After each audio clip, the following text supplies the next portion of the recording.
আচ্ছা, ঠিক আছে। থ্যাংক ইউ ভাইয়া। আকাশ কিছু বলতে যেয়ে কিছুক্ষণ ভেবে বলল। আকাশ আর নূর কিছুক্ষণ গল্প করলো।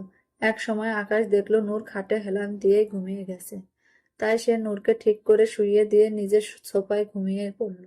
সকালে আবির অফিসের একটা কাজের জন্য আকাশের রুমে আসলো। আকাশ, এখনো ঘুম থেকে উঠিসনি নাকি? প্রজেক্টের এই কাজটা করে দেখতো, ঠিক হয়েছে নাকি? কথাটা বলার সাথে সাথে আকাশ দৌড়ে এসে আবিরের মুখ চেপে ধরলো আর বলল। আরে ভাই, আস্তে আস্তে, এত জোরে কথা বলিস কেন তুই? আবির আকাশের কথা শুনে রেগে আকাশের হাতে কামড় দিল। আ কি রাক্ষস একটা! তোকে নূর কি আর সাদে রাক্ষস বলে? কি, আমি রাক্ষস? তোরা আমায় রাক্ষস বলিস? তোদেরকে তো আমি... ভাই, তুই ভালো, চুপ কর। আমার বোনটাকে একটু ঘুমাতে দে। আমার গলা এত বড় যে তোর বোন তার রুম থেকে শুনতে পাবে। আরে ভাই, ওইদিকে তাকা। আবির তো আকাশের খাটের দিকে তাকিয়ে পুরাই হতবাক। নূর ঘুমিয়ে আছে, একদম ঘুম পড়ি লাগছে। আবির তো পুরাই থ মেরে দাঁড়িয়ে আছে। আকাশ আবিরের দিকে তাকিয়ে দেখে আবির এক ধ্যানে নূরকে দেখছে। তাই ও মুচকি হেসে বলল। ভাই, এভাবে তাকিয়ে থাকিস না, প্রেমে পড়ে যাবি। আবির আনমনে বলে উঠল। প্রেমে তো অনেক আগেই পড়ে গেছে। আবির কথাটা বলে কিছুক্ষণ পরে বুঝতে পারলো ও কি বলেছে। তৎক্ষণাৎ সে আকাশের দিকে তাকালো। দেখলো আকাশ ওর দিকে তাকিয়ে মিটিমিটি করে হাসছে। এত হাসার কি আছে? কি বললাম আমি? না না, তুই কিছু বলিসনি তো। দেখ, এটা তুইও জানিস, এটা নিয়ে এত বাড়াবাড়ি করার কিছুই নেই। আমি কি কিছু বললাম তোকে? তুই তো এত কথা বলছিস, আর তুই যে নূরকে... আকাশকে কিছু বলতে না দিয়ে আবির বলল। হয়েছে, থাম, এত লাফানোর দরকার নেই। সময় হলেই সব জানতে পারবে সবাই। কিন্তু ও তোর রুমে কি করছে? ও তো ওর রুমে ছিল। রাতে তো আমি ওর রুমেই ওকে দেখে... আসলে ওর নাকি... তুই রাতে ওর রুমে গিয়েছিলি? হ্যাঁ, ওকে দেখতে মন চাইছিল তাই গেছিলাম। জাস্ট দেখেই চলে এসেছি। ও আচ্ছা, আসলে ওর নাকি ঘুম আসছিল না, আর আর ও কলেজ থেকে ট্যুরে যাবে, তাই আমাকে বলতে এসেছিল যাতে আমি সবাইকে মানাই। একদম না, কাউকে মারাতে হবে না। ও এখন ট্যুরে যাবে। ওর জন্য এটা কতটা রিস্কি তুই জানিস? হুম, জানি, কিন্তু কি করব? ওর কোনো আবদার আমি ফেলতে পারি না। আর ও সাধারণত এইসব পারমিশন চায়, তাছাড়া কিছুই চায় না। ওর এতটুকু আবদার রাখবো না আমি, বল? আর তুইও না করিস না। আবির কিছু একটা ভাবলো, তারপর বলল। ঠিক আছে, ও যাক, কিন্তু ওর সাথে আমিও যাব। আর এই কথাটা নূর যেন কিছুতেই না জানে। ওকে বস। আবির আকাশের কথা শুনে একটু হাসলো। তারপর নূরের দিকে এক পলক তাকিয়ে রুম ত্যাগ করলো। নূর কলেজে যাওয়ার জন্য রেডি হয়ে নিচে আসলো। ডাইনিং টেবিলে বসলে নূরের মা বলল। শোনো নূর, তোমার কোথাও যাওয়া চলছে না। নিজে না পেরে ভাইকে দিয়ে বলাচ্ছ যাতে তোমায় যেতে দেই। কেন আম্মু? গেলে কি হবে? কলেজে সবাই যাচ্ছে, আমার ফ্রেন্ডরাও যাচ্ছে, যেতে দাও না। একদম না, কোথাও যেতে হবে না।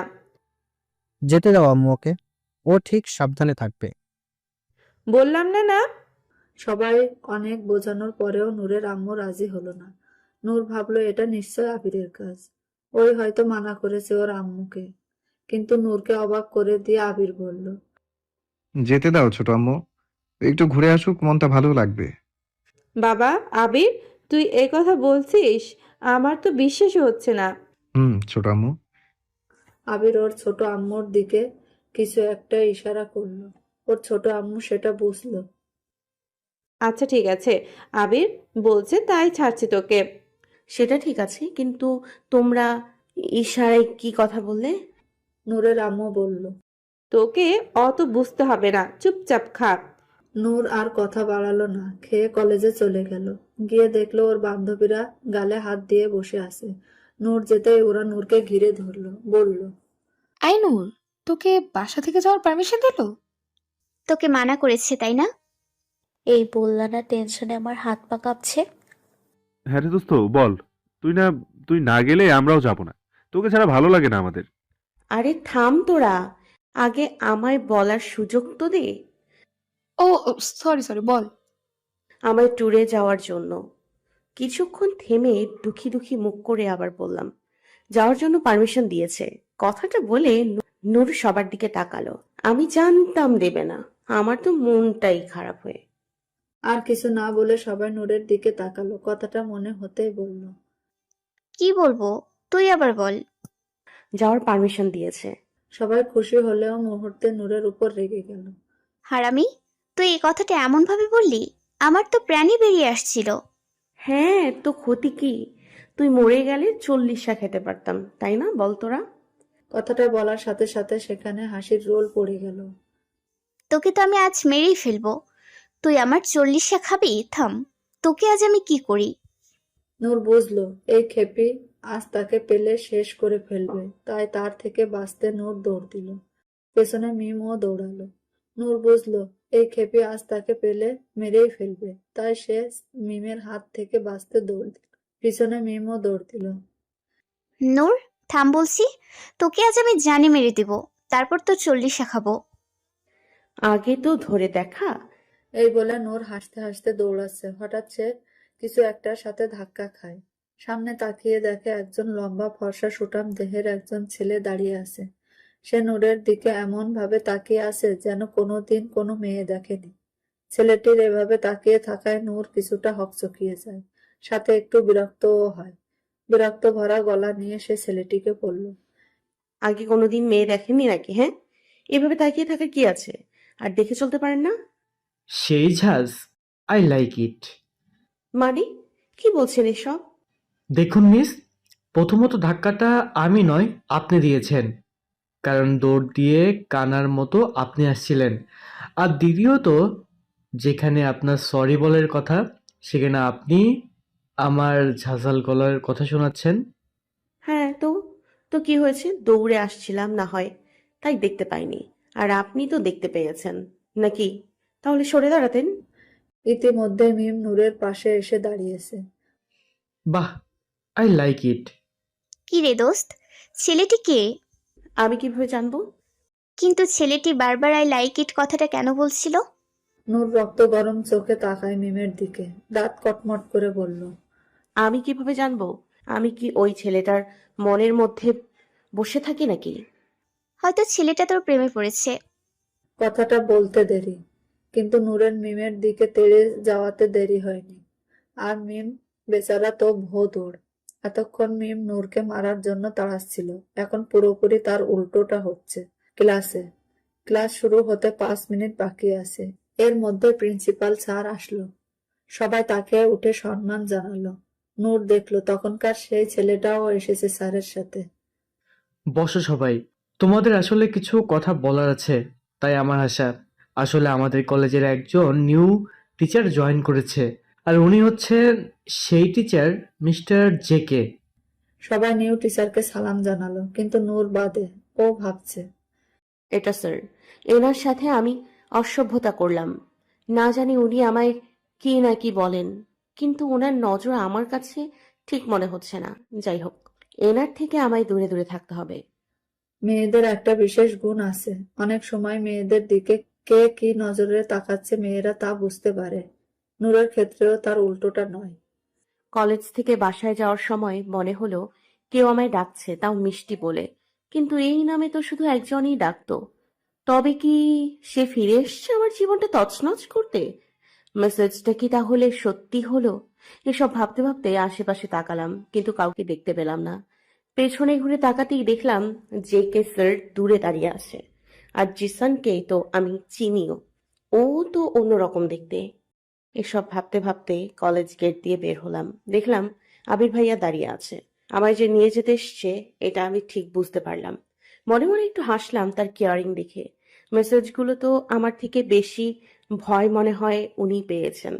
গাড়ির কাছে আসতেই উনি গাড়ির দরজা খুলে দিলেন। আমি উঠে বসলাম। গাড়ি চলছে আপন গতিতে, আমরা কেউ কারোর সাথে কথা বলছি না। তবে আবির ভাই মাঝে মাঝে আমার দিকে আর চোখে তাকাচ্ছে, তা আমি বেশ বুঝতে পেরেছি। কিন্তু আমি তার দিকে একবারও তাকাচ্ছি না। ইচ্ছে করেই তাকাচ্ছি না, কারণ আমার এখন মেন কাজ তার মুখ থেকে সেই দামি শ্রেষ্ঠ 3টা শব্দ শোনার। সময় একটি মূল্যবান জিনিস। এটি এখনো আটকে রাখা যায় না। এটি কখনো আটকে রাখা যায় না। ক্ষণে ক্ষণে সময় অতিবাহিত হচ্ছে। যত সময় যাচ্ছে নূরের জীবনটাও যেন সুখে ভরে উঠছে। নূর চেষ্টা করেই যাচ্ছে আবির যেন তাকে ভালোবাসি কথাটা বলে দেয়, কিন্তু বোকা আবির সেটা বুঝছেই না। নূর ইচ্ছে করে আবিরকে সব সময় ইগনোর করছে, আর আবির ভাবছে নূর তার থেকে দূরে সরে যাচ্ছে। নূর যে তার সাথে এইসব করে খুব আনন্দ পাচ্ছে। নূর আবিরের সাথে নানা রকম ভাবে দুষ্টুমি করে অনেক কথাও বলে, কিন্তু আবির ভাবছে হয়তো কোনো রাগ থেকে কথাগুলো বলছে।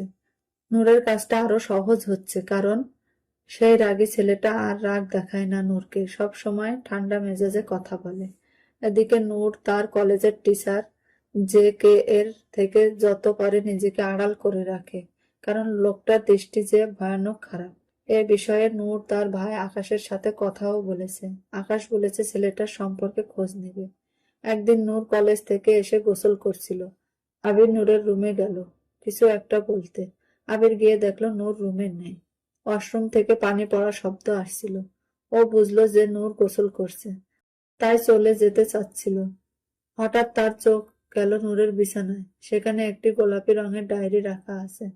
আবির জানতো না নূর ছোট থেকে ডায়েরি লিখে, কারণ সে তো এখানে থাকতো না। আবির 7-5 না ভেবে ডায়েরিটা হাতে নিল এবং ডায়েরির লেখাগুলো পড়তে লাগলো। নূর প্রায় 30 মিনিট পরে ওয়াশরুম থেকে বের হলো। এসে দেখলো আবির ডায়েরি হাতে দাঁড়িয়ে আছে। নূর দৌড়ে এসে ছো মেরে ডায়েরিটা নিয়ে নিল। তুমি এই ঘরে কি করছো? আর আমার ডায়েরিটাই বা নিয়ে কি করছিলে? আসলে ডায়েরিটা তোর বিছানার উপরে রাখা ছিল, দেখতে ভালো লাগলো তাই হাতে নিলাম। সত্যি করে বলো, কিছু দেখোনি তো ডায়েরিতে কি লিখাছে? না। এই বলে আবির চলে যাচ্ছিল। যাওয়ার আগে নূরের দিকে তাকালো, আর উপর নিচ পর্যন্ত একবার তাকালো। বলল, wow, not bad, you are looking hot. Noor আবিরের কথাটা মনে মনে আওড়ালো। তারপর আয়নার সামনে গেল। আয়নার সামনে যেতে সে আঁতকে উঠল, কারণ সে তো জাস্ট টাওয়াল পরে আছে। তার মানে বদটা আমায় দেখে হট বলে গেল। ওকে তো আমি, ও আমার সব দেখে নিল। দেখতে দেখতে সেই দিনটি চলেই এলো, ট্যুরে যাওয়ার দিনটি। নূর সবকিছু গোছগাছ করে রেখেছে 2 দিন আগে থেকেই। রাতেও ঠিক মতো ঘুমায়নি, যাতে সকালে উঠতে লেট না হয়। তাই সকালে নূর সেজে গুজে রেডি হয়ে নিচে নামলো। তার আম্মু তাকে খেতে দিল। নূরও তাড়াহুড়া করে খেতে শুরু করলো। সে এমন ভাবে খাচ্ছে যেন পুরো 1-2 দিন পর খাচ্ছে। নূরকে এমন তাড়াহুড়ো করে খেতে দেখে নূরের মা বললেন, কিরে নূর, এমন ভাবে খাচ্ছিস কেন? আস্তে ধীরে খা, এভাবে খেলে তো গলায় আটকে যাবে। আরে মা, কিছুই হবে না। তাড়াতাড়ি না খেয়ে গেলে কিভাবে তাড়াতাড়ি যাব কলেজে? বাসে তো উঠতে হবে নাকি? বাসে একটা ভালো সিট দেখে বসে আমরা ফ্রেন্ডরা মিলে আড্ডা দিব। তুমি অত ভেবো না তো। আমার 1 গ্লাস পানি দাও। 1 গ্লাস পানিটাও ঢেলে খেতে পারিস না? শ্বশুর বাড়ি গেলে কি করবি তুই? আমি তো শ্বশুর বাড়ি যাবই না। আমি এ বাড়ি ছেড়ে কোথাও যাব না, দেখে নিও।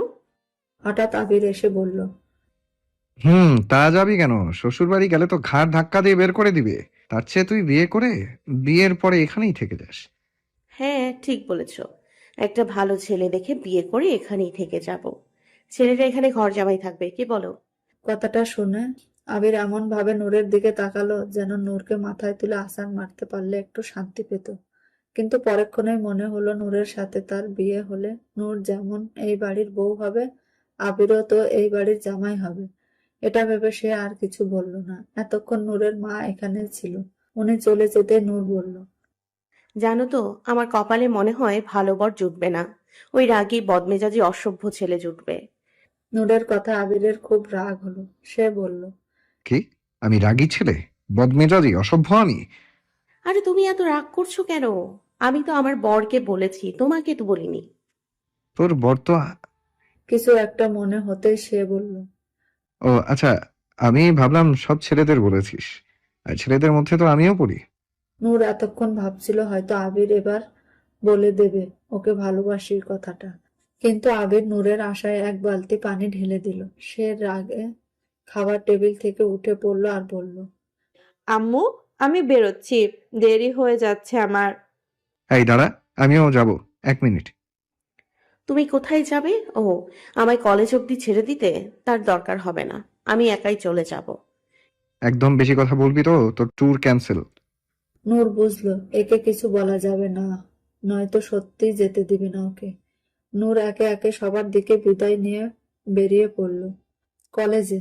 নূর কলেজে এসে পৌঁছালো, ওর ফ্রেন্ডরা ওকে দেখতে পেয়ে ওর কাছে আসলো। কি রে, বাস আসেনি? এসেছে তো। বাইরে যে বাসগুলো দাঁড়িয়ে আছে ওইগুলোই তো। ও আচ্ছা, তাহলে তোরা এখানে কেন? আরে তোর জন্য তো ওয়েট করছিলাম।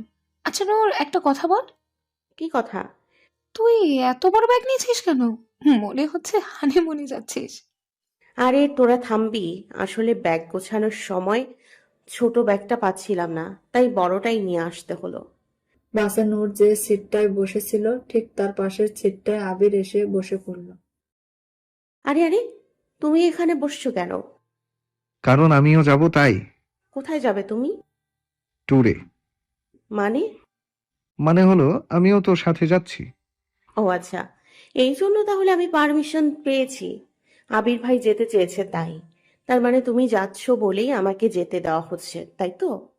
হুম, ঠিক তাই।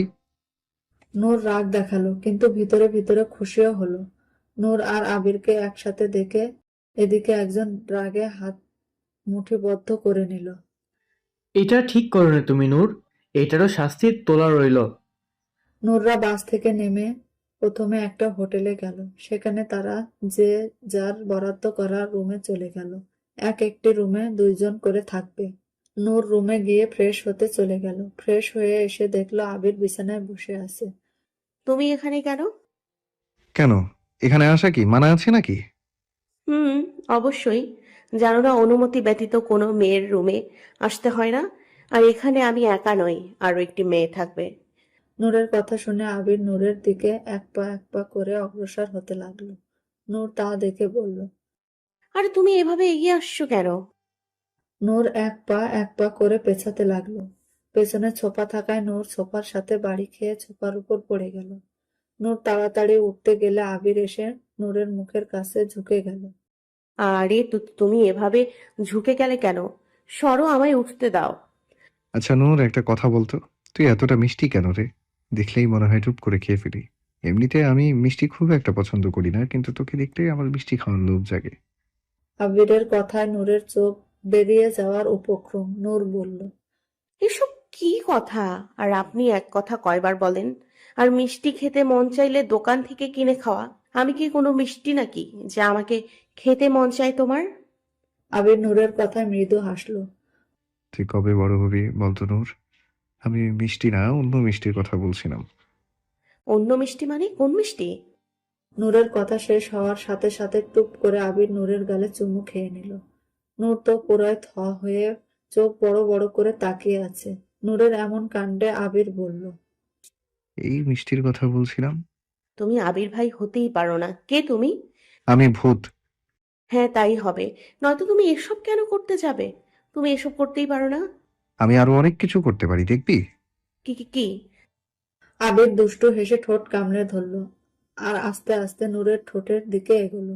নূর বুঝতে পেরে ঠোঁট চেপে ধরতে নিলে আবির নূরের হাত চেপে ধরল। নূরের ঠোঁট আর আবিরের ঠোঁট প্রায় 1 ইঞ্চি গ্যাপ আছে। আবির যেই না নূরের ঠোঁটের সাথে তার ঠোঁট মেলাবে, ঠিক সে সময় দরজা খোলার শব্দ পেল। সে তৎক্ষণাৎ সরে গেল। আর বেচারি নূর তো আগের ন্যায় শুয়ে আছে। সে যেন এখনো বুঝে উঠতেই পারেনি ওর সাথে কি হলো। আবির এইসব করছে তার বিশ্বাসের বাইরে। রুমে নূরের রুমমেট প্রবেশ করলো। তাকে দেখে আবির রুম থেকে চলে গেল। নূরের রুমমেটের নাম মিথিলা। মিথিলা নূরের দিকে তাকালো, দেখলো নূর চোখ বড় বড় করে চুপচাপ শুয়ে আছে। সে নূরের কাছে গিয়ে বলল। কি রে নূর, ওভাবে আছিস কেন? মিথিলার ঝাঁকিতে নূর হুঁশে ফিরল আর সে মিথিলাকে বলল। আমার হাতে একটা চিমটি কাটতো। কেন? আরে কাট না, এত কথা বলিস কেন? আচ্ছা থাম। মিথিলা জোরে একটা চিমটি কাটলো নূরকে। আউচ! আরে এত জোরে কেন কাটলি? তুই তো কাটতে বললি। আর নূর ভাবছে আবির কেন এরকম করলো, হঠাৎ কি হলো তার। নূররা মূলত ঘুরতে এসেছে নারায়ণগঞ্জের সোনারগাঁয়ে। এখানে তারা পনামনগর জাদুঘর দর্শনে এসেছে কলেজ থেকে। এই জায়গাটা সিলেক্ট করার কারণ ইতিহাসটা ভালোভাবে জানার জন্য। নূররা অনেক দূর থেকে আসা বিধায় নারায়ণগঞ্জে পৌঁছাতে পৌঁছাতে ধরণীতে প্রায় সন্ধ্যা নেমে এসেছে। তখনকার ঘটনার পর নূর ফ্রেশ হয়ে তার বন্ধুদের কাছে চলে গেছে আড্ডা দিতে। আজকে তার পানামনগর ঘোরা তাদের পক্ষে সম্ভব নয়। তাই তারা কাল সকাল সকাল রওনা দিবে। নূর তার বন্ধুদের সাথে আড্ডা দিয়ে একসাথে ডিনারের জন্য নিচে নামলো। তারা দেখলো প্রায় সবাই চলে এসেছে নিচে। তারা গিয়ে কোণার এক টেবিলে বসলো। টেবিলটা বেশ বড় না হওয়ায় তারা বসে মাত্র একটা চেয়ার ফাঁকা ছিল। তারা বসতে কিছু ওয়েটার খাবার নিয়ে এলো। কলেজ ট্যুর হওয়ার পার্সোনাল ভাবে খাবার অর্ডার করার নিয়ম নেই। স্যাররা যে মেনু লিস্ট দিয়েছিল বাবুর্চি সে অনুযায়ী খাবার রান্না করছে। নূররা খাওয়া শুরু করার পরপরই নূর দেখলো একজন দাঁড়িয়ে আছে তার পাশে। নূর লোকটাকে দেখার জন্য প্লেট থেকে নজর সরিয়ে লোকটার পানে চাইলো।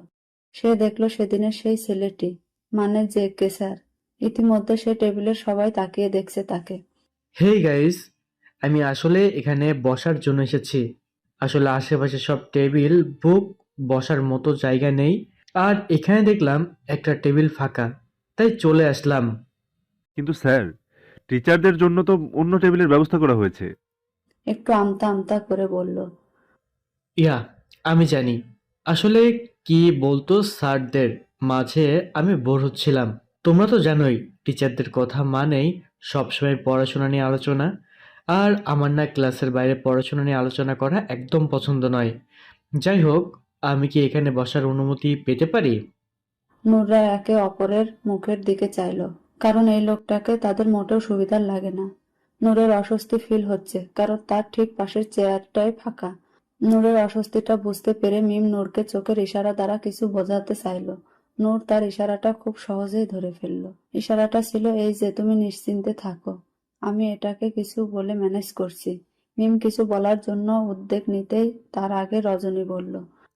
জি স্যার, কেন নয়, অবশ্যই বসতে পারেন। বসেন বসেন please. Thank you, sweet girl. সবাই রাগী লোক নিয়ে রজনীর দিকে তাকিয়ে আছে, কিন্তু তাদের তাকানোকে রজনী পাত্তা দিল না। সে তো নতুন স্যারকে দেখতে ব্যস্ত। নতুন স্যারের সঙ্গে বসে একসাথে খেতে পারবে, এটাতেই যেন তার মন নেচে উঠেছে। এটার জন্য সে তার বন্ধুদের একটা বকা না হয় খেয়ে নিবে, মনে মনে সে এটাই ঠিক করলো। জেকে চেয়ার টেনে যেমনই বসতে যাবে তখনই কোথা থেকে যেন আবির হুট করে এসে বসে পড়লো চেয়ারে। বিষয়টা হওয়ার জন্য কেউ মোটেও প্রস্তুত ছিল না, সবাই যেন হতভম্ব হয়ে গেছে। আবির জেকে কে উদ্দেশ্য করে বলল। সরি ব্রো, আসলে আমি এনার ফ্যামিলি মেম্বার, তাই সবসময় ওর আশেপাশেই ঘুরঘুর করছি। আর এখানে আর কোনো চেয়ার ফাঁকা নেই, তাই এটাতেই বসে পড়লাম। একটু অ্যাডজাস্ট করে নেন, হ্যাঁ? Don't mind. কিন্তু এই ট্যুরে তো ফ্যামিলি মেম্বার অ্যালাউ নেই। আমি প্রিন্সিপালের সাথে কথা বলে নিয়েছি, আর উনি পারমিশনও দিয়েছেন। দাঁতে দাঁত পিষে বলল। ওহ, ইটস ওকে। যেতেই আবির নূরকে ফিস ফিস করে বলল। খুব শখ না রে তোর পরপুরুষের পাশে বসার? খাবার শেষ করে আমার রুমে যাবি সোজা। দ্বিতীয়বার যেন বলা না লাগে পরপুরুষের পাশে বসার শখ আমি বের করছি। নূরকে কথাগুলো বলার পর আবির খাওয়ায় মনোযোগ দিল। আর নূর, সে তো আবিরের এই কথাগুলো শুনে ভয় পাচ্ছে না জানি তার সাথে কি করে। নূর করিডোর দিয়ে কচ্ছপের মতো পা ফেলে হেঁটে চলেছে। সামনে আবিরের রুম, আর তারপরে নূরের রুম। আবির যেন বুঝেই নূরের পাশের রুমটা তার জন্য নিয়েছে, যাতে সে নূরের আশেপাশে থাকতে পারে। কিন্তু নূর তো তার রুমে যেতে রীতিমতো কাঁপছে। না বাবা, তার রুমে আমি যাব না। আমি বরং আমার রুমে চলে যাই। তার রুমে গেলে হয়তো থাপ্পড় দিয়ে বসবে, আর সেই থাপ্পড়ে দেখা গেল আমার প্রাণটাই উড়ে গেল। না বাবা, এত তাড়াতাড়ি মরার শখ নেই আমার। এখনো বিয়ে হয়নি আমার। আবির ভাইয়ের মুখ থেকে ভালোবাসি কথাটাই শোনা হলো না। বিয়ে তো দূরে থাক। কথাগুলো মনে মনে ভাবলো নূর। আর আবিরের রুমের দরজা ডিঙিয়ে পার হতে যাবে তৎক্ষণাৎ নূরকে কেউ হ্যাঁচকা টান দিয়ে রুমের ভেতর নিয়ে গেল। কিরে, পালিয়ে যাচ্ছিস? কোথায় পালাবি? ঘুরে ফিরে তো এই আবিরের কাছেই তোকে আসতে হবে। পালাবো কেন? আমি তো জাস্ট আসতে যাচ্ছিলাম, আর তখনই তুমি টান দিলে। তাই? তাহলে তোতলাচ্ছিস কেন? আসলে আমি ছোট থেকেই ছোট থেকেই তো তোতলা। তুমি ছিলে না তো, তাই জানো না। নূরের টেরা কথা শুনে আবির ভুরু কুঁচকালো। নূরের দিকে এগিয়ে যেতে যেতে বলল। এটাই আফসোস হচ্ছে আমার, কেন থাকিনি আমি তোর কাছে? কেন সেদিন জেদ করে বলিনি আমি যাব না? থেকে গিয়ে কি করতে? তোর তেরা কথা বলা এক থাপ্পড়ে বের করে দিতাম। আবিরের কথা শুনে নূর চোখ বড় বড় করে তাকালো। শুধু শুধু থাপ্পড় মারার কথা বললো কেন? অন্য কিছু তো বলতে পারো। মুখ দিয়ে ভালো কথা বের হয় না তোমার। ভালো কথা বললে শুনতে পারবি? সহ্য করতে পারবি তো কথা, ভালো কথাগুলো? তো তুমি এগিয়ে আসছো কেন? তোকে ভালো ভালো কথা বলতে? তুই তো বললি ভালো ভালো কথা শুনতে চাস। আমি কি ভাবছি জানিস? কি কি কি? ভালো কথা বলার চেয়ে ডিরেক্ট ভালো কাজ করে বসি একদম। কি বলিস? কি কি কি কি কি ভালো কাজ? ওয়েট। এই বলে আবির নূরকে দেওয়ালের সাথে মিশিয়ে দিল। সে তার দুই হাত দ্বারা নূরকে ঘিরে রাখলো। নূরের দিকে অনেকটা ঝুঁকে হাসকি স্বরে বলল। ভালো কাজটা করেই দেখাই। আবির কথাটা বলে নূরের অধরের সাথে নিজের অধর মিশিয়ে দিল। নূর হতবাক হয়ে গেল। সে এটা আশাও করেনি যে আবির এইরকম একটা কাজ করতে পারে। সে বাকশক্তি হারিয়ে ফেলেছে। কিন্তু কিছুক্ষণ পর যখন সে বুঝতে পারলো কি হচ্ছে তার সাথে, সে ছাড়া পাওয়ার জন্য আবিরের বুকে ধাক্কা দিল। আবির নূরের দুই হাত তার এক হাত দ্বারা চেপে ধরল, অথচ তার ঠোঁট নূরের ঠোঁটের স্বাদ নিতে ব্যস্ত। কিছুক্ষণ পর আবির উপলব্ধি করলো নূরের কোনো নড়াচড়া নেই। সে তৎক্ষণাৎ নূরের অধর দুটি ছেড়ে দিল। নূরকে ছেড়ে দেওয়ার সাথে সাথে নূর আবিরের বুকে ঢলে পড়ল। আবির তা দেখে বাঁকা হাসল। এইটুকুতেই জ্ঞান হারালি আর আবিরের ভালো ভালো কথা শুনতে চাইছিস? এই আবিরের পুরোপুরি ভালোবাসা সহ্য করতে পারবি তো নূর?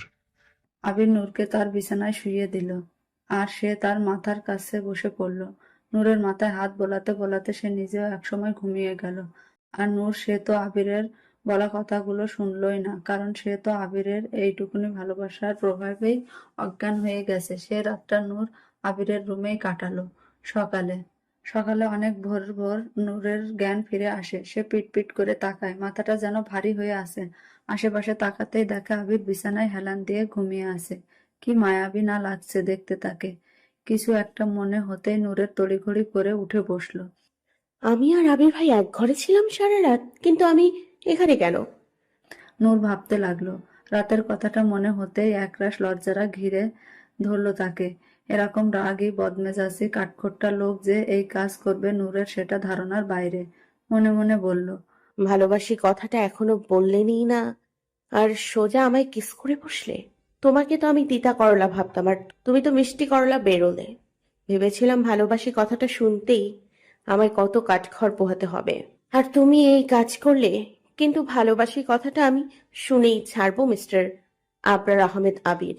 নূর বিছানা ছেড়ে উঠতেই যাচ্ছিল, তখন আবার ভাবলো। আবির ভাই রাতের ওই ঘটনার পর আর কিছু করেনি তো আমার সাথে? আবির ভাই রাতের ওই ঘটনার পর আর কিছু করেনি তো আমার সাথে? আমার তো জ্ঞান ছিল না। না না না, কি সব যা তা ভাবছি আমি। আবির ভাই নিশ্চয়ই আমার সাথে এমন করবে না। কিন্তু যদি কিছু করে? না বাবা, এসব পরে ভাববো। এখন বরং এখান থেকে পালাই, নয়তো এই রাক্ষসটা উঠে গেলে আমায় অনেক লজ্জা দেবে রাতের ঘটনার। এই বলে নূর চলে গেল তার বরাদ্দ করা রুমে। রুমের দরজা খট খট শব্দ হতেই ওর রুমমেট মিথিলা ঢুলতে ঢুলতে এসে দরজা খুলে দিল। নূরকে দেখে জিজ্ঞেস করলো, কি রে নূর, কোথায় ছিলি রাতে? তোর জন্য ওয়েট করতে করতে আমি দরজা লক করে ঘুমিয়ে গেছিলাম। কোথায় ছিলি তুই? নূর কিছু একটা ভেবে আমতা আমতা করে বলল, আমি মিম আর রজনীর সাথে গল্প করতে করতে ঘুমিয়ে গেছিলাম। এখন সর, আমায় রুমে ঢুকতে দে, ফ্রেশ হয়ে রেডি হতে হবে আবার পানাম নগর যাওয়ার জন্য। মিথিলা সরে দাঁড়াতেই নূর রুমে প্রবেশ করলো আর ড্রেস নিয়ে ফ্রেশ হতে গেল। আমি টেস্ট করার আগেই কি ফুল ভ্রমর এসে নিয়ে যাবে? হুম, তা তো হতে দেব না আমি। খুব শীঘ্রই আমি ওই ফুলের মধু খেয়ে নিব। 15 শতকে ঈশা খাঁ বাংলার প্রথম রাজধানী স্থাপন করেছিলেন সোনারগাঁয়ে। পূর্বে মেঘনার আর পশ্চিমের শীতলক্ষ্যা নদীপথে বিলেতে থেকে আসতো থান কাপড়, দেশ থেকে যেত মসলিন। শীতলক্ষ্যা আর মেঘনার ঘাটে প্রতিদিনই বীরোৎপল তৌলা নৌকা, আর পানাম ছিল সোনারগাঁর সবচেয়ে নান্দনিক আর সমৃদ্ধ নগরী। মূলত পানাম ছিল হিন্দু ধনী ব্যবসায়ীদের বসতক্ষেত্র। ব্যবসায়ীদের ব্যবসা ছিল ঢাকা কলকাতা জুড়ে। তারাই গড়ে তোলেন এই নগর। কালের বিবর্তে হারিয়ে গেছে সেই নগর, রয়েছে ধ্বংসাবশেষ। এখনো ধ্বংসস্তূপের মাঝে কোনো মতে টিকে রয়েছে নগরের 52টি বাড়ি। এতক্ষণ প্রিন্সিপাল স্যারের বলা কথাগুলো মন দিয়ে শুনছিল সবাই। প্রায় 2 ঘন্টার মতো হয়েছে নূরদের পানাম নগরীতে আসা। আর প্রিন্সিপাল স্যারের কথাগুলো শোনার পর তারা দিক বিদিক ছড়িয়ে পড়ল নগরীটা ঘুরে দেখতে। সবাই বিভিন্ন রকম ভাবে ছবি তুলছিল দালানগুলোর। কেউ কেউ তো ভিতরে ঢুকতে চাইছিল, কিন্তু স্যারদের নিষেধাজ্ঞায় কেউ ঢুকতে পারেনি। তাই তারা বাড়িগুলোর বারান্দা আর তার আশপাশেই ছবি তুলছিল। নূররা বের হওয়ার আগে আবিরের ফোন আসে, জরুরি মিটিং এ জয়েন হতে হবে। ও যে যেতে পারবে না সেটা নূরকে জানানোর জন্য তার রুমে গেল। নূর, এই নূর। নূর দরজা খুলতেই আবির নূরকে দেখে চুপ হয়ে গেছে। সে নূরকে ওপর থেকে নিচ পর্যন্ত দেখতে লাগলো। নূর আজকে একটা কালো রঙের থ্রি পিস পরেছে, আর তার চুলগুলো খোলা, ঠোঁটে হালকা গোলাপি রঙের লিপস্টিক, চোখে আইলাইনার, পুরাই একটা কিউটের ডিপ বাজানো। আবির বুকে হাত দিল, মনে মনে বলল, এভাবে এখন না আসলেও পারতে মায়াবিনী। আমি যে নিজেকে ঠিক রাখতে পারছি না। আবিরের ভাবনা ছেদ ঘটলো নূরের ডাকে। আবির ভাই, হুম, হুম, বলো। তোমার কি বুকে ব্যথা করছে? না, কেন? তাহলে বুকে হাত দিয়ে আছো কেন? এমনি। শোন, তোকে একটা কথা বলতে এসেছি। জি বলো। আসলে আমি তোদের সাথে যেতে পারবো না। আমার একটা মিটিং এ জয়েন হতে হবে। কিন্তু তুমি এখান থেকে মিটিং জয়েন করবে কিভাবে? ল্যাপটপ এনেছি সাথে, ভিডিও কলে জয়েন হব। ও আচ্ছা। হুম। আর এসব কি সেজেছিস পেতনিদের মতো? কি আমি পেতনিদের মতো সেজেছি? সাজার দরকার কি? তুই তো একটা পেতনি। হ্যাঁ, আমাকে তো পেতনি লাগবেই, মিষ্টি করল একটা। ওহ হে মায়াবিনী, তোমাকে অসম্ভব সুন্দর লাগছে। কিন্তু এই কথাটা বলার সময় এখনো আসেনি নূর। নিজের উপর তো কন্ট্রোল করতে হবে আমাকে। তাই তো তোকে রাগালাম। কিন্তু নূর এটা কি বলে গেল? মিষ্টি করলা? এটা আবার কি? দালানগুলোর পেছনের দিকে একটা পুকুর আছে। নূর সেই পুকুরটার দিকে এগিয়ে গেল। তার থেকে ঠিক কিছুটা দূরে তার বান্ধবীরা ছবি তুলতে ব্যস্ত। নূর পুকুরটার সামনে থেকে সরে ভাঙা ভাঙা দালানগুলো দেখতে ব্যস্ত। ঠিক সেই সময় নূরের কানে এলো একটা ডাক। মিষ্টি? নূর এক মুহূর্তের জন্য থমকে গেল। ভয়ে ভয়ে পেছন ঘুরল, কিন্তু কাউকে দেখতে পেল না। সে ভাবলো হয়তো তার মনের ভুল, কিন্তু ডাকটা সে আবার শুনতে পেল। নূর ভয় পেল। এভাবে কয়েকবার ডাকটি শোনা গেল, কিন্তু নূর আর পেছনে তাকায়নি। সে ঠিক তার নিজের জায়গায় দাঁড়িয়ে আছে। পেছনে কারো পায়ের আওয়াজের শব্দ পেল। নূর আরো ভয় পেল। আস্তে আস্তে পায়ের আওয়াজটা আরো ঘনিয়ে এলো। নূর এবার পিছনে ঘুরলো। পেছনে ঘুরে সে যাকে দেখলো তাতে যেন তার হুঁশ উড়ে গেছে। তার পিছনে দাঁড়িয়ে আছে জিসান। তো তুমি হ্যাঁ মিষ্টি, আমি। এখানে কি কি কি করছো তুমি? তোমার সাথে দেখা করতে এসেছি। কতদিন পরে দেখছি বলো তো তোমাকে? ভুলে গেছো আমাকে? কেন এসছো তুমি? চলে যাও এক্ষুনি, চলে যাও এখান থেকে, যাও। আরে রিল্যাক্স, আমি কি চলে যাবার জন্য এসেছি নাকি? আমার জিনিস আমি না নিয়ে কিভাবে চলে যাই বলো? তোমার জিনিস মানে? কি জিনিস নিতে এসছো তুমি? তোমাকে, তোমাকেই নিতে এসেছি। না না, এগোবে না, একদম এগোবে না, ভালো হবে না। মা কিন্তু জিসান। পালাতে পারবে না মিষ্টি এবার। আমার হাত থেকে পালাতে দেবো না। ছেড়ে দাও প্লিজ, ছেড়ে দাও আমায়। কথাটা বলে নূর জ্ঞান হারিয়ে মাটিতে ঢলে পড়ল। এতে যেন জিসানের কাজটা আরো সহজ হলো। সে নূরের দিকে এগোতে নিলেই কারো পায়ের আওয়াজে দাঁড়িয়ে গেল। আওয়াজটা যে তাদের দিকে আসছে সেটা বুঝতে পারলো, আর সুযোগ বুঝে পালিয়ে গেল। আবির এসে দেখলো তার মায়াবিনী মাটিতে লুটিয়ে পড়ে আছে। নূর? আবিরের মিটিং এ মন বসছিল না, বারবার নূরের কথা মনে হচ্ছিল। তাই পুরো দায়িত্বটা আকাশকে দিয়ে বেরিয়ে পড়ল পানাম নগরীর উদ্দেশ্য। আর এখানে এসে নূরের বন্ধুদের কাছে থেকে জানতে পারলো নূর এই দিকটা এসেছে। তাই সে চলে এসেছে নূরের খোঁজে এদিকে। আর এসে দেখলো এই অবস্থা। আবিরকে আসতে দেখে জিসান আড়াল থেকে বিড়বিড় করলো, দেখে নেবো তোমাকে মিষ্টি। এবার ও ছাড়া পেয়ে গেলে এর পরের বার আর পাবে না। দেখে নেবো তোমায়। নূর তার রুমের ব্যালকনিতে দাঁড়িয়ে চাঁদ দেখতে ব্যস্ত। চারিদিকে অন্ধকার নেমে এসেছে। পানাম নগরী থেকে আসার পর নূর কারো সঙ্গে কোনো কথা বলেনি। ফ্রেশ হয়ে ওই যে ব্যালকনিতে গেছে, ওখানেই ঠায় দাঁড়িয়ে আছে। জিসানের ব্যাপারটা নিয়ে অনেক আপসেট সে। হঠাৎ পাশের ব্যালকনি থেকে কিছু আওয়াজ ভেসে আসলো। নূর ভালো করে শোনার চেষ্টা করলো, কেউ যেন গান গাইছে। না এলো না, সে থাকে কার ভরসায়, এ কথা যায় বাতাসে মিশে যায়। সে আসে না, থাকে না শত বারণে, দরজায় দাঁড়িয়ে থাকা দায়। প্রথম কলি শেষ হওয়ার সাথে সাথে নূর বলল, এই গানটা তো আবির ভাইয়ের রুম থেকে আসছে। তবে কি ও গাইছে? কিন্তু গিটার পেলো কোথায় আবির ভাই? নূরের ভাবনার মাঝে আবার গান শোনা গেল।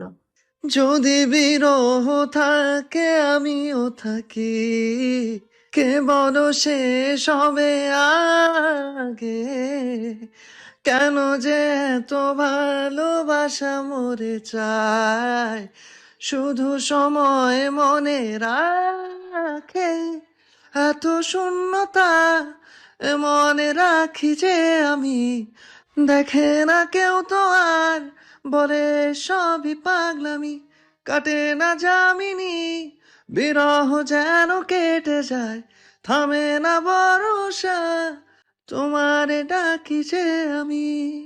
এতক্ষণ নূর গানটা চুপচাপ শুনছিল, কিন্তু গান শেষ হওয়ার সাথে সাথে সে কান্না করে দিল।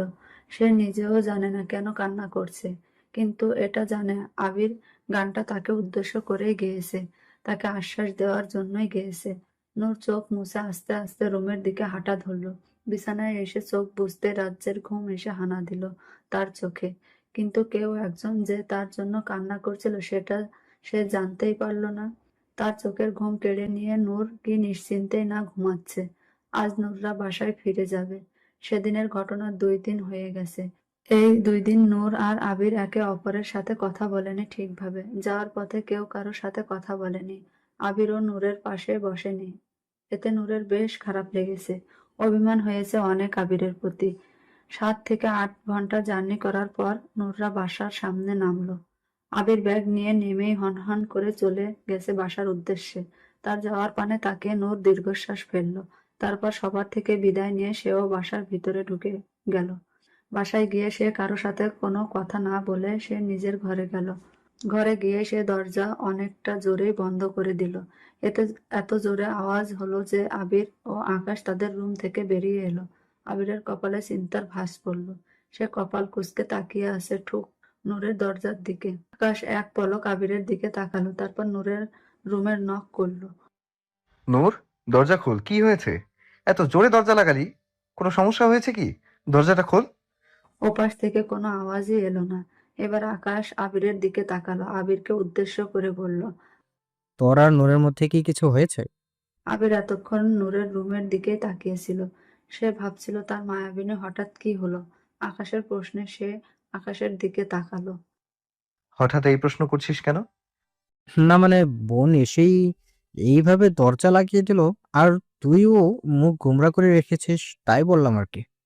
না, আমাদের মাঝে কিছু হয়নি। আবির কথাটা বলে রুমে ঢুকে গেল। আকাশ ঢুকতে গেলে সে দরজা লাগিয়ে দিল। বেচারা আকাশ হাঁ হয়ে দাঁড়িয়ে গেল। একবার আবিরের দরজার দিকে তো একবার নূরের দরজার দিকে তাকালো। যা বাবা, এতে আবার কি হলো? আকাশ ভাবনায় পটে গেল। তার ভাবনার মাঝে তার ফোনটা বেজে উঠলো। সে দেখলো মীরা ফোন করছে। আকাশ মুচকি হেসে ফোনটা রিসিভ করলো। মীরার সাথে কথা বলতে বলতে তার ঘরে চলে গেল। সকালে আকাশ ফ্রেশ হয়ে নিচে নামলো খাওয়ার জন্য। ডাইনিং টেবিলে বসলো। আশেপাশে তাকিয়ে কিছু একটা খোঁজার চেষ্টা করলো। তার পাশে বসা আকাশ বলল। কাউকে খুঁজছিস? আকাশের প্রশ্নে ডাইনিং টেবিলে বসা সবাই আবিরের দিকে তাকালো। আবির সবাইকে তাকানো দেখে বলল। না, কাকে খুঁজবো? সবাই তো এখানে আছে। ভাই, তোর যে স্মৃতি শক্তি কমে গেছে, এটা তো জানতাম না। মানে? মানে হলো নূর। নূর? হ্যাঁ, নূর, যে আমার আর তোর বোন যে এখন এই মুহূর্তে এখানে উপস্থিত নেই। বোন কথাটা শোনা মাত্রই আকাশের দিকে চোখ গরম করে তাকালো। আকাশ তার তাকানো দেখে একটা স্বপ্ন ঢোক গিললে বলল। না, নেই, নূর নেই। সেই কাল বিকেলে এসেছে, আর সে তার রুম থেকে বেরোয়নি। 1000 ডাকার পরেও বেরোয়নি। তুই তো বের হয়েছিলি, তাই জানিস না। নবাব জাদি তো তাই, তার কারো কথা চিন্তা হয় না। কারো কথা ভাবে কি যে আমাদের কথা শুনবে। দেখো গিয়ে, সবাইকে টেনশনে ফেলে নিশ্চিন্তে ঘুমাচ্ছে হয়তো। আবির তার ছোট আম্মুর কথা শুনে টেবিল ছেড়ে উঠে নূরের রুমের উদ্দেশ্যে গেল। আবিরের যাওয়া দেখে আকাশ মিটিমিটি করে হাসলো। এবার দেখি বনু, তুই কিভাবে না এসে থাকবি। আকাশের হাসা দেখে তার বড় আব্বু বলল। বাদর ছেলে আবিরকে এভাবে উস্কানি দিয়ে তোমরা ওপারে পাঠালে? তুমি জানো এর জন্য নূরকে কত বকা খেতে হবে? আবির নূরের দরজার সামনে পৌঁছালো। নূর, এই নূর, দরজা খোল। নূর। আবির নূরের কোনো সাড়া শব্দ পেল না দেখে দরজায় জোরে জোরে করাঘাত করলো। নূর, দরজা না খুললে কিন্তু আমি দরজা ভেঙে দিব। তাড়াতাড়ি দরজা খুল। নূর তাও দরজা খুলল না দেখে আবির বলল, আমি 3 গুনবো। এর মধ্যে দরজা না খুললে আমি দরজা ভেঙে দিব। তারপর তোর এমন অবস্থা করব তুই কল্পনাও করতে পারবি না। 1, 2, 3। 3 গুনার পরেও যখন নূর দরজা খুলল না তখন আবির দরজা ভাঙার জন্য উদ্যত হতে নূর দরজা খুলে দিল। আবির দেখলো নূর ঘুমু ঘুমু চোখে তাকিয়ে আছে, তার মানে নূর এতক্ষণ ঘুমাচ্ছিল। আবির তাও জিজ্ঞেস করলো। দরজা লাগিয়ে এতক্ষণ কি করছিলি? নূর ঘুম জড়ানো কণ্ঠে বলল। আসলে আমি ঘুমিয়েছিলাম। কাল বিকেল থেকে তুই ঘুমাচ্ছিলি? নূর আমতা আমতা করে বলতে লাগলো। আবে হ্যাঁ, আমি কাল থেকে। নূরকে বলতে না দিয়ে আবির বলল। খবরদার, মিথ্যা বললে এক থাপ্পড়ে সব দাঁত ফেলে দেবো, বেয়াদব মেয়ে। আবিরের ধমকে নূরের সব উধাও হয়ে গেল। সে বলল। মিথ্যে কেন বলবো, সত্যি। আবার? নূর এবার মাথা নিচু করে নিল। তা দেখে আবির বলল। সবাই নিচে খেতে ডাকছে, খেতে আয়। নূর মাথা ঝুঁকিয়ে সায় জানালো। আবির চলে যেতে নিলে আবার পিছনে ফিরে বলল। সময় ঠিক 5 মিনিটের বেশি সময় নিলে আই প্রমিস এক থাপ্পড় মারবো। এই কথাটা বলে আবির চলে গেল। আবির চলে যেতে নূর বিড়বিড় করে বলল। মিষ্টি করলা একটা। 1 মাস পর নূর ও তার বন্ধুরা কলেজ ক্যান্টিনে বসে আছে। তাদের মধ্যে বিশেষ একটা কথা নিয়ে আলোচনা হচ্ছে। আলোচনার মধ্যে বিষয়টা হচ্ছে রজনী। সে নাকি কারোর সাথে রিলেশনে জড়িয়েছে, আর এটা তার বন্ধুদের মধ্যে কেউ জানে না। রজনীর মুখ থেকে হঠাৎ শুনে সবাই অবাক হয়ে গেছে। কথাটা শোনা মাত্রই সবাই থমথম মুখ করে বসে আছে, কারো মুখের টু শব্দটাও নেই। আর মোড়া ভেঙে নূর বলল। কে সে হতভাগা যে তোর সাথে রিলেশন করে? হ্যাঁ, বল কে সে, যার সাথে তুই 1 মাস যাবৎ প্রেম করছিস, তা আমাদের অগোচরে? সে আছে একজন, তোদের বলা যাবে না। তুই আমাদের এত পর করে দিলি রজনী, যে আমাদের তার নামটা মাত্র বলতে সংকোচ বোধ করছিস। না না, সেরকম কিছু না, জাস্ট এমনিতেই বলা যাবে না এখন। সময় আসলে আমি নিজেই তোদের বলবো। আচ্ছা ঠিক আছে, বলিস না তার নাম। এখন এটা বল, তুই মুখটা এরকম প্যাঁচার মতো করে রেখেছিস কেন? ঝগড়া হয়েছে তার সাথে। কি জন্য সেটা বলা যাবে কি ম্যাডাম, না সেটাও সিক্রেট? সে না আমার থেকে একটা জিনিস চেয়েছে, যেটা আমার কাছে থাকা অত্যন্ত গুরুত্বপূর্ণ, আর সেটা দিতে আমি অস্বীকার করেছি। রজনীর কথা নূরের আবিরের কথা মনে পড়ল। সে ভাবল, আজ যদি আবির নূরের কাছে কোনো গুরুত্বপূর্ণ জিনিস চায়, নূর কি সেটা দিবে না? অবশ্যই দিবে। নিজের কাছে থাক আর প্রিয় মানুষটার কাছে থাক, ব্যাপারটা তো একই। নূর কিছু বলার আগে সাধনা বলল। কিন্তু সেই গুরুত্বপূর্ণ জিনিসটা কি ভাই? সেটা নাই জানলি, তবে এটা জান যে সেটা অনেকটা বেশি গুরুত্বপূর্ণ। দেখ দোস্ত, তুই যদি মনে করিস ছেলেটা বিশ্বাসের যোগ্য বা তোর সেই গুরুত্বপূর্ণ জিনিসটা সে আগলিয়ে রাখতে পারবে, তাহলে দিলে ক্ষতি কি? নিজের কাছে থাকা আর প্রিয়জনের কাছে থাকা একই তো, তাই না? তার মানে তুই বলছিস আমি তাকে সেটা দিয়ে দেব? না, আমি এটা বলছি ছেলেটা যদি যোগ্য হয় তাহলে ভেবে দেখ একবার। আর জিনিসটা কি সেটা তো আর আমরা জানি না, তুই জানিস। নূরের কথার মাঝে পেছন থেকে একটা পুরুষালী কণ্ঠ ভেসে আসলো। হ্যালো স্টুডেন্টরা, কেমন আছো তোমরা? সবাই সেই পুরুষটির দিকে তাকিয়ে দেখলো যে কে দাঁড়িয়ে আছে। সবার মুখে বিরক্ত ছাপ দেখা গেল। সাগর বিরক্ত নিয়ে ভদ্রতার খাতিরে বলে উঠল। বসুন স্যার।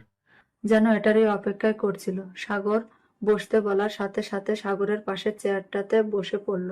নূরের দিকে তাকিয়ে আবার বলে উঠল। তা কেমন আছো তোমরা? সবাই একসাথে বলে উঠল। জি আলহামদুলিল্লাহ ভালো আছি। আপনি কেমন আছেন স্যার? এই তো, একদম ফিটফাট। তারপর চারপাশ নীরবতা ছেয়ে গেল। নীরবতা ভেঙে আবার জেকে বলল। তো কি ঠিক করলে? সবাই আশ্চর্য নয়নে তাকালো জেকের দিকে। কিছু না। এই বলে জেকে উঠে চলে গেল, কিন্তু তার যাওয়ার দিকে রজনী তাকিয়ে মুচকি হেসে বলল। তুই হয়তো ঠিক বলেছিস নূর, সে মানুষটা বিশ্বাসের যোগ্য হলে তাকে নিজের সর্বস্ব উজাড় করেও দেওয়া যায়, আর আমি সেটাই করব। ধ্যাৎ, ভাল লাগে না। আমার নিরামিষ বান্ধবীও রিলেশন করছে, আর আমি আবির ভাইয়ের মুখ থেকে ভালোবাসি কথাটাই বার করতে পারলাম না। না, এইভাবে হবে না। আমাকে না এবার কিছু একটা করতেই হবে। আমার ক্লাসমেটদের বিয়ে হয়ে গেছে অনেকেরা, আর আমি প্রেমটাও করতে পারলাম না। আমি অন্য ছেলে খুঁজে প্রেম করব, আর ওই মিষ্টি করলাকে বাদ দিব। খাটাস লোক একটা। ভাইয়াকে বলবো একটা ছেলে খুঁজে দিতে।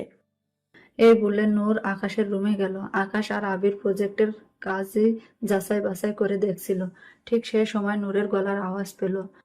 ভাইয়া, ভাইয়া, কোথায় তুমি? এই তো ভাইয়া, তোমার সাথে আমার কথা আছে। কথাটা হলো, আমার জন্য একটা ছেলে খুঁজো তাড়াতাড়ি, আমি প্রেম করব। এতক্ষণ আবির একটা ফাইলের পেজ চেক করছিল। নূরের কথাটা শোনার সাথে সাথে তার হাত থেমে গেল, ঘাড় ঘুরিয়ে নূরের দিকে তাকালো। নূর কথা বলেই যাচ্ছে অনবরত, থামার কোনো নামই নেই। কি হলো, কথা বলছো না কেন? খুঁজে দেবে তো নাকি? আমি আব্বুকে বলবো। সবাই প্রেম করছে, আমার বান্ধবীরাও প্রেম করছে, আর শুধু আমি বাদে। কেন? আমিও প্রেম করব, দরকার হলে ডিরেক্ট বিয়ে করে নিব। এখন বলো, ছেলে খুঁজে দিবে কিনা? আকাশ চুপচাপ নূরের কথাগুলো শুনছিল, মুখে আঙুল দিয়ে, আর পেছনে তাকাতে ইশারা করছিল। কি হলো, পেছনে ইশারা করছো কেন? বর তুমি, মুখে এভাবে আঙুলি বা দিয়ে আছো কেন? কি আছে পেছনে? নূর কথাগুলো বলতে বলতে পিছনে ঘুরে দেখলো আবির বুকে 2 হাত গুজে দাঁড়িয়ে আছে। নূরের তো চক্ষু চড়ক গাছ।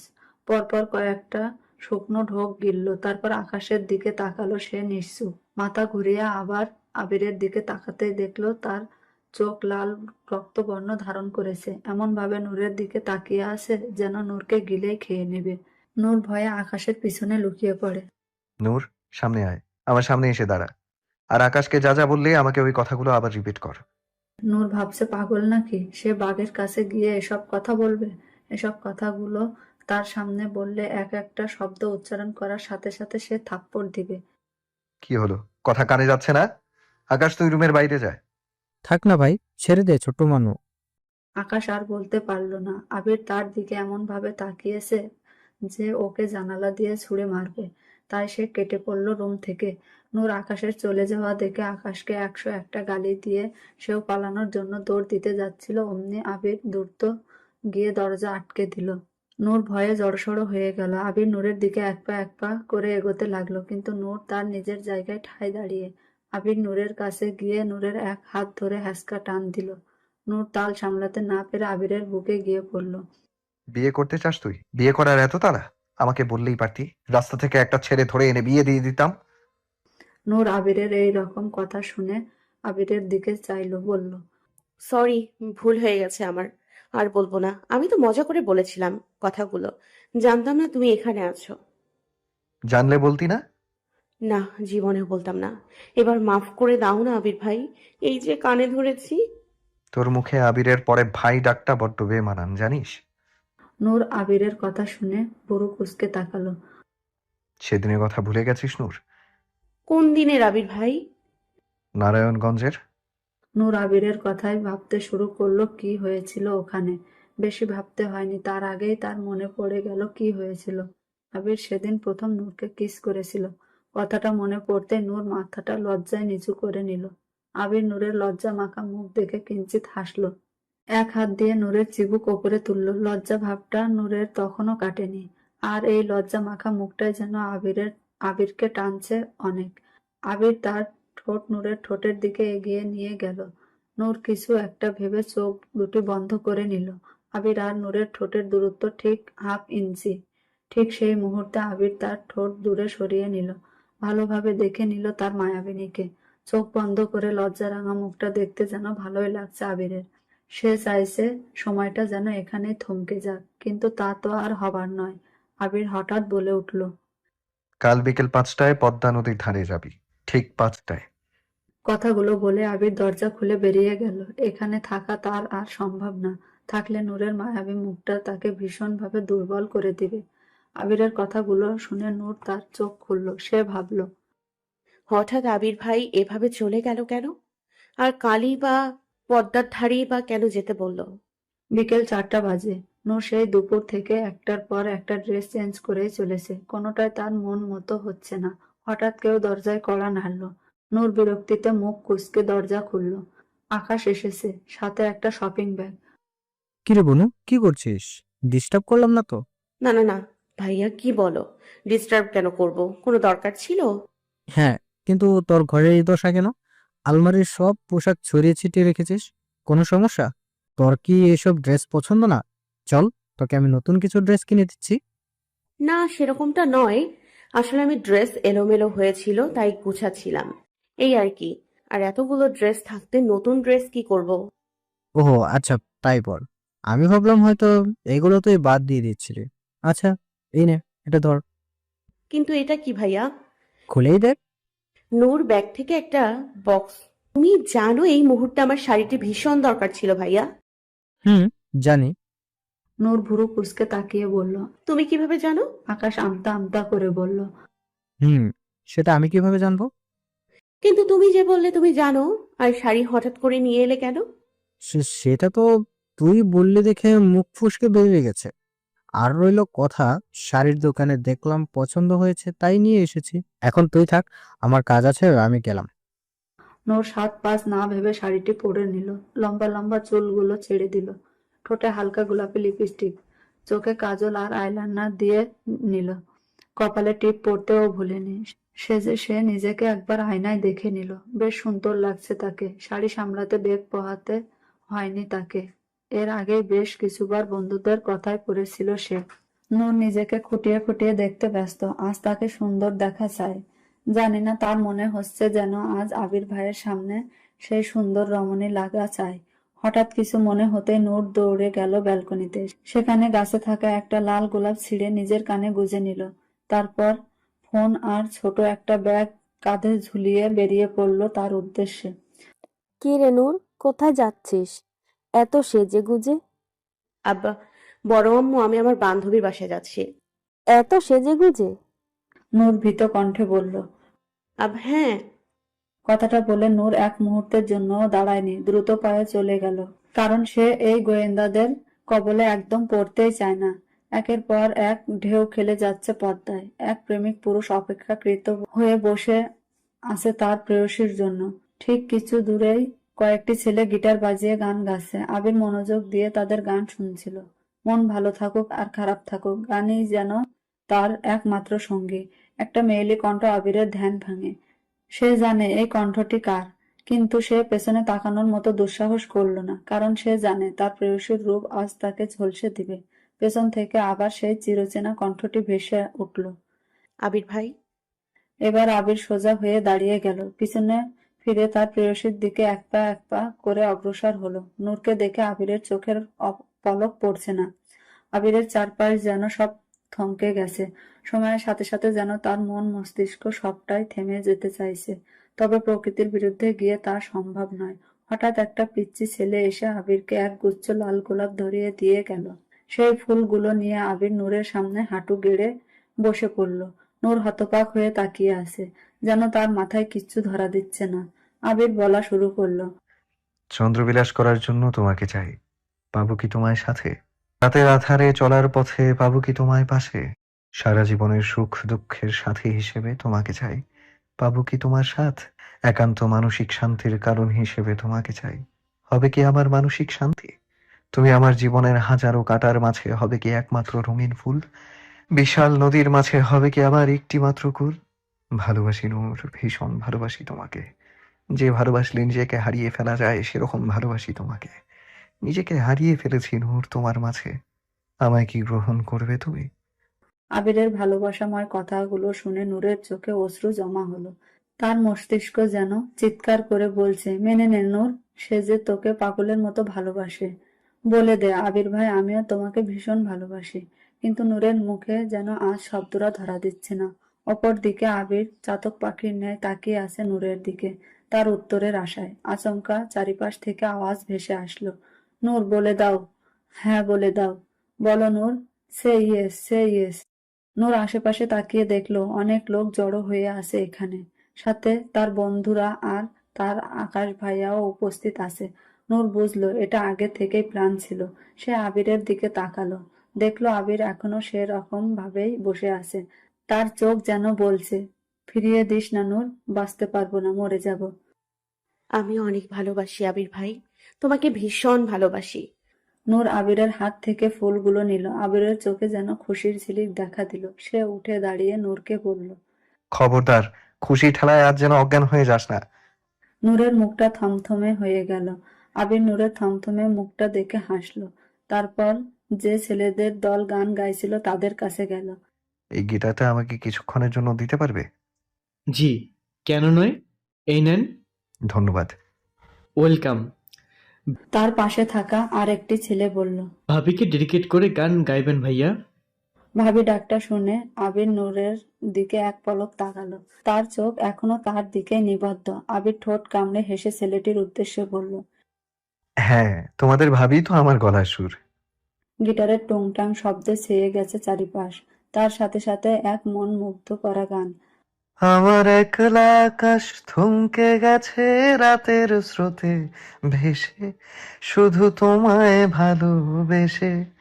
আমার দিনগুলো সব রং চিনেছে তোমার কাছে এসে, শুধু তোমায় ভালোবেসে। আবির নূরের দিকে তাকিয়ে গানটা গাইছিল। নূরও আবিরের দিকে তাকিয়েছিল। আজ যেন আবির নয়, তার চোখ কথা বলছে।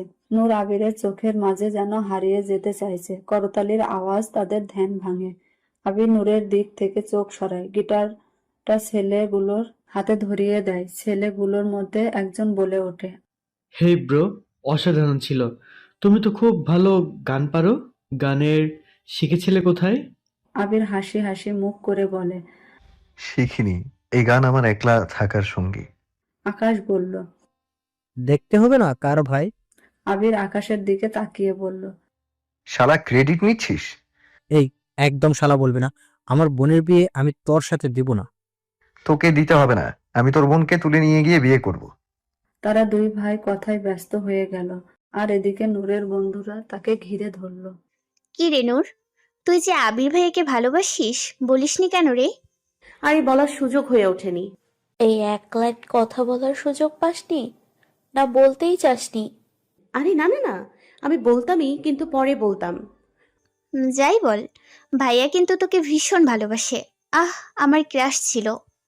বদমাস বেটি, একদম নজর দিবি না আমার আবির ভাইয়ের দিকে। কথাটা বলার সাথে সাথে সেখানে হাসির রোল পড়ে গেল। আবির দূর থেকে নূরের লজ্জা মাখা মুখটা দেখে আর এক দফা হাসলো। রাতে সারা সন্ধ্যা ঘোরাঘুরি করে রাতে রেস্টুরেন্ট থেকে ডিনার করে আকাশ, নূর, আবির বাসায় ফিরল। এতক্ষণ ওদের সাথে নূরের ফ্রেন্ডরাও ছিল। তারা ডিনার করে যে যার বাসায় চলে গেছে। ওরা থাকতে চায়নি, আবির বাধ্য করেছিল তাদের থাকতে। বাসায় ফিরে আবিররা দেখলো সারা বাড়িতে আলো জ্বলজ্বল করছে। তার মানে বাসায় সবাই জেগে আছে। আবির এদিক ওদিক তাকালো, দেখলো সোফায় বসা তার মা আর ছোট আম্মুকে। তাদের চোখ আবিরদের ওপরই নিবদ্ধ। তাদের দৃষ্টি দেখে আবির, আকাশ আর নূর একে অপরের মুখ চাওয়াচাওয়ি করলো। আবিরের আম্মু বলল। তোমরা তিনজন কোথায় ছিলে এতক্ষণ? আম্মু, আসলে আমাদের কিছু জরুরি কাজ ছিল, সেখানেই ছিলাম। এবার নূরের দিকে তাকিয়ে তার মা বলল। কিরে নূর, তোদের সাথে কেন? ও তো ওর বন্ধুদের কাছে গেছিল। আকাশ বলল। বনু বনু তো ওর ফ্রেন্ডদের কাছে ছিল। আমাকে ফোন করে বলল ওকে নিয়ে আসি। ও তো দূর, ও একা একা আসতে পারবে না, তাই।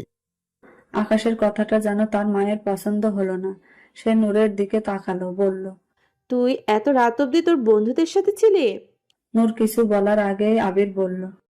হ্যাঁ, আমাদের আসতে লেট হবে বলে ওকে আকাশ ফোন করে বলে দিয়েছিল ওর বন্ধুদের সাথে থাকতে। ও আচ্ছা, ঠিক আছে, তোমরা ফ্রেশ হয়ে খেতে বসো। না না ছোট আম্মু, আমরা খেয়ে এসেছি। রাত হয়ে যাচ্ছিল দেখে বাইরে খেয়ে নিয়েছি। আবিরের কথা শুনে আবিরের মা ছোট্ট করে বলল। ও। আবিররা রুমে চলে যেতে নিলে পিছনে ফিরে তার মাদের উদ্দেশ্যে বলল। তোমরা খেয়েছো? আবিরের প্রশ্নে তার মা বলল। যেখানে বাড়ির 3 ছেলে মেয়ে না খেয়ে আছে সেখানে আমরা খাই কিভাবে? আবির দীর্ঘশ্বাস ফেলে বলল। প্লিজ খেয়ে নিও। কথাটা বলার সাথে সাথে আবির পেছনে ঘুরে তার রুমের দিকে হাঁটা শুরু করলো। তার পেছন পেছন নূর আর আকাশও গেল। নূর তার রুমে ঢুকতে গেল, আবির ডেকে উঠল। নূর, তোর সাথে আমার কিছু কথা আছে।